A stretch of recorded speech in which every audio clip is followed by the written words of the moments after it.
Leonardo José Rodrigues Santana, chefe do Estado-Maior da Polícia Militar do Distrito Federal.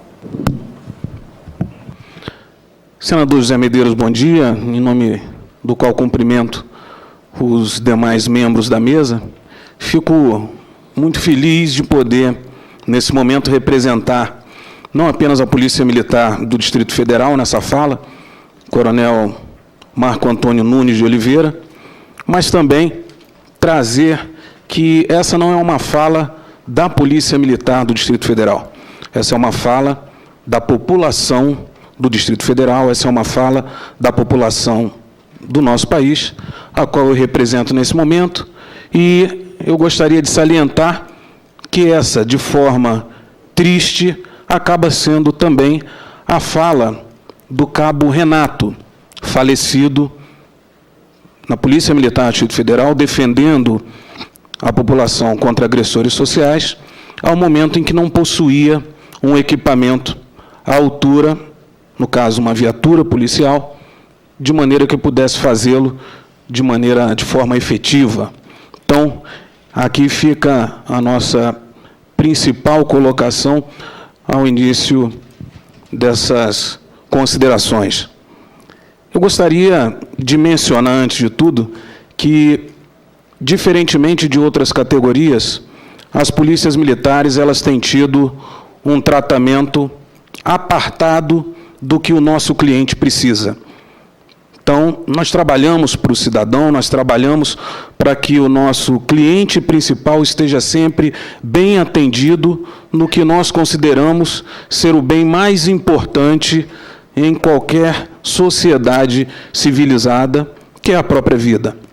E quando os instrumentos que nos são disponibilizados para a defesa da vida desse cidadão não são os melhores, eu não posso optar, eu não posso dizer que esse ou aquele instrumento pode funcionar nessa ou aquela condição. E pior, acabo sendo impedido de fazer a aquisição dessa ferramenta da proteção da vida do cidadão. Talvez seja esse o ápice desse momento, o ápice dessa discussão, porque se a partir do instante que existe uma regra para a defesa da vida e uma regra que coloca o cidadão em uma condição de, infelizmente, alguém que precisa depender de uma norma, de uma autorização específica, muitas perguntas aqui acabam sendo respondidas. Os 50 mil homicídios por ano, os 500 policiais por ano, tudo isso acaba sendo respondido.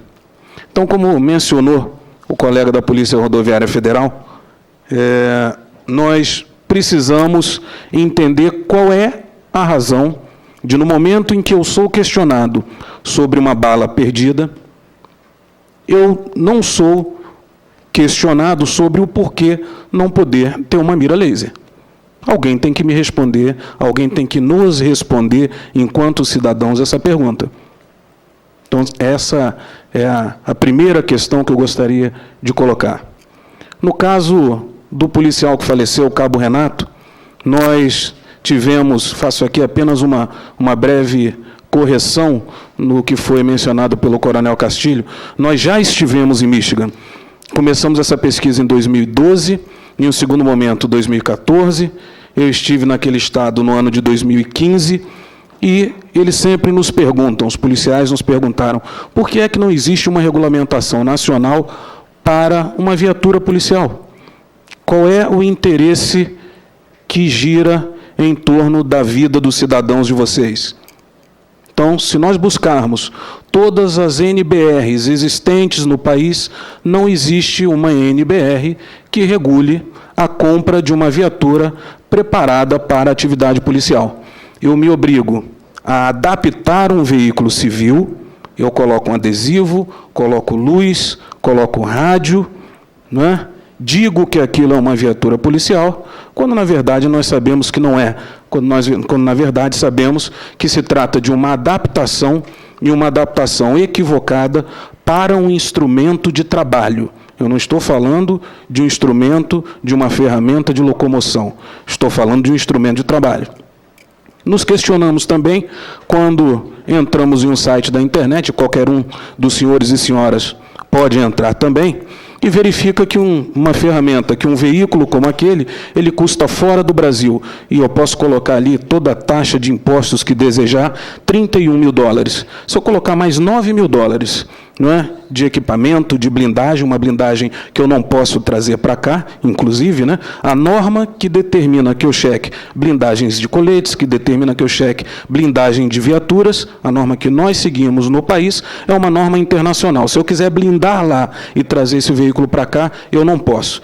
Mesmo que eu coloque $9 mil de taxa, de blindagem, de quaisquer outros equipamentos que eu deseje, esse veículo ele chega mais barato do que o veículo que hoje eu posso fazer aquisição para o meu policial utilizar. Então, é algo que eu gostaria de colocar também para que todos nós pudéssemos repensar. No que se refere a armamentos, no que se refere à munição, eu acredito que não precise acrescentar mais dados, porque a informação mencionada por nossos colegas anteriormente foi bastante qualificada. Hoje, se eu quiser fazer aquisição de uma arma 9 milímetros, que vai baratear o meu custo de treinamento, que vai baratear a condição de execução dos disparos de arma de fogo. Não adianta aqui a gente falar de questionamento do tipo de ponta, da morfologia do projetil, que ele é mais ou menos efetivo, porque a tecnologia já avançou isso tudo, não é? E não é aqui nenhum ponto de questionamento. Eu posso sim ter uma munição 9 milímetros, nós temos policiais aqui nessa plenária, e nós sabemos que quando eu tento fazer um treinamento com uma policial feminina, com uma arma .40, que tem um recuo um pouco maior, não é? Eu tenho mais tempo nesse treinamento e acaba sendo também um treinamento mais caro, em um país em que nós sabemos que, infelizmente, esse não é o quesito que é considerado para a capacitação do seu profissional de segurança.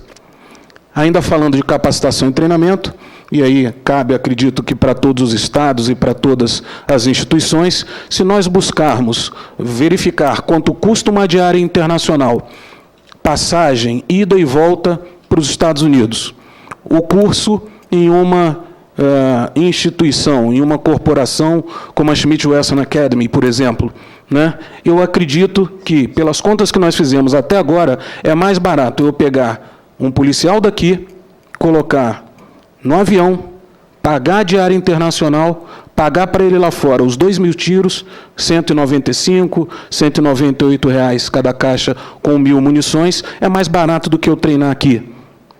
Eu gostaria que alguém também nos trouxesse, né, uma resposta sobre isso. Custo do treinamento. Porque temos sido, como o Coronel Miller bem colocou, questionados acerca da qualidade do trabalho oferecido pelo nosso profissional.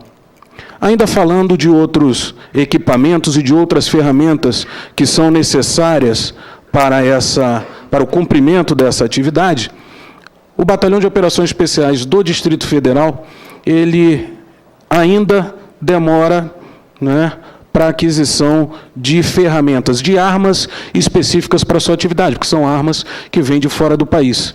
Nós temos ali o Coronel Fábio Pizeta, hoje presidente da Associação de Oficiais da Polícia Militar do Distrito Federal, ele aguardou 7 anos para a aquisição do armamento. Senhores, eu gostaria de repetir, ele aguardou 7 anos para a aquisição do armamento e ainda não conseguiu, senador, chegar com esse armamento aqui no Distrito Federal, porque se trata de armas, né, que são importadas.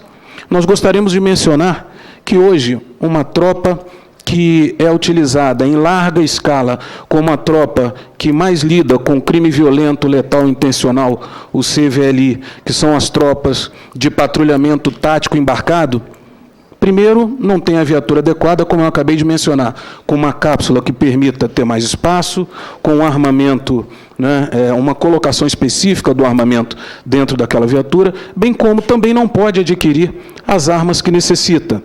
E, nesse caso, eu gostaria de falar de uma arma com cano menor, que permita um desembarque mais ágil, né? Não sei se todos têm conhecimento, mas é uma tropa que realiza, em média, por noite, em torno de 700 abordagens, de 70 abordagens cada equipe. Dessa forma, entre 70 e 75 abordagens, eu falo de um embarque e desembarque a cada 20 minutos. Então, como é que eu vou fazer isso com um equipamento que não é o equipamento adequado? Quando eu falo desse tipo de tropa, a gente pode mencionar a mais conhecida no país, que é a Rondas Ostensivas Tobias de Aguiar. Então, é mais ou menos esse o tipo de trabalho a que os nossos profissionais são submetidos para defender o cidadão, para defender a sociedade. Nesse mesmo ponto, nessa mesma linha, eu gostaria de tratar de outros tipos de tema. Infelizmente, o tempo aqui ele não é previsto, mas ontem, por exemplo, nós tivemos, no período da tarde, a residência do senador Romário invadida, por 3 pessoas. Graças a Deus, a Polícia Militar do Distrito Federal ela foi efetiva nesse sentido, nós pudemos prender todos esses agressores sociais, mas essas pessoas elas entraram pelo lago, que é um ponto que acaba sendo vulnerável em relação à atividade que nós realizamos aqui em Brasília.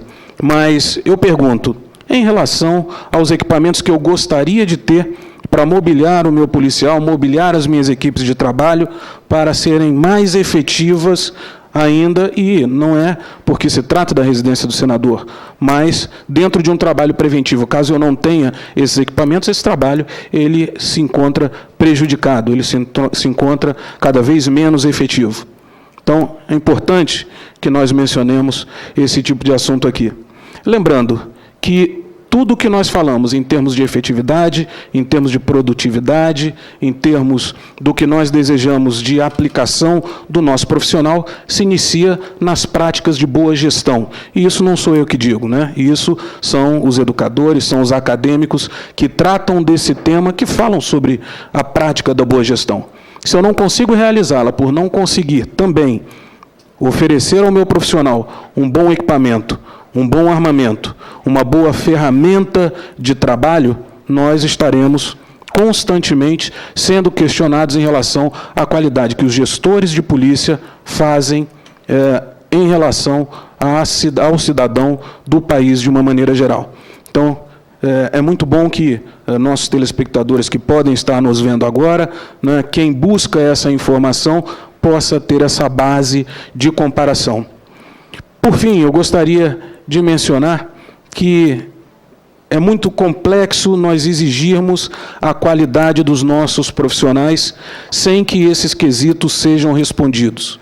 O que nós desejamos aqui é uma resposta do Estado acerca de uma qualidade profissional que tem sido cobrada.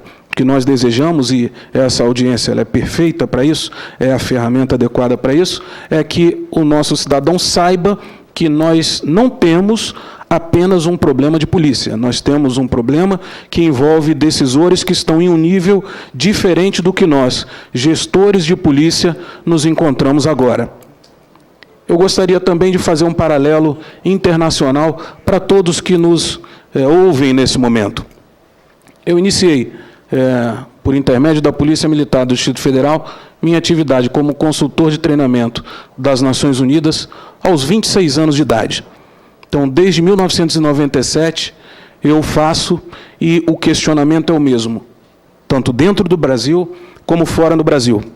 Em um país com bastante problema, em um país totalmente dilapidado em termos de gestão, eu consigo, como consegui no ano de 2005 e 2006, capacitar diversos policiais com uma arma que meu profissional não consegue ter aqui no Brasil. Então, eu consegui que uma arma que nosso policial gostaria de possuir chegasse ao Timor-Leste, um país completamente destruído, onde todas as tropas especiais de fronteira, e fronteiras já tratadas aqui essa mesa, foram capacitadas por um grupo de 6 profissionais, 2 brasileiros, eu um deles, o outro, então, o capitão Emerson, da Polícia Militar de Santa Catarina, 2 colegas de Portugal, 2 colegas espanhóis, até que nós concluíssemos todas aquelas turmas que protegeriam as fronteiras do país. Fica a última pergunta. Como eu não consigo ter a mesma ferramenta aqui no Brasil? Então, gostaria de finalizar agradecendo, senador, a oportunidade de falar em nome do cidadão do Distrito Federal, falar em nome dos nossos policiais e, repito, em especial, em nome de um profissional que teve 13 anos da sua vida dedicados à Polícia Militar do Distrito Federal, um filho de 9 anos de idade e uma esposa que estavam no cemitério no sábado próximo retrasado. A ele, pela falta de equipamento, a família e ao filho dele, pela falta de equipamento, a única coisa que pudemos entregar foi uma bandeira dobrada da Polícia Militar do Distrito Federal. Eu não gostaria mais de fazer isso.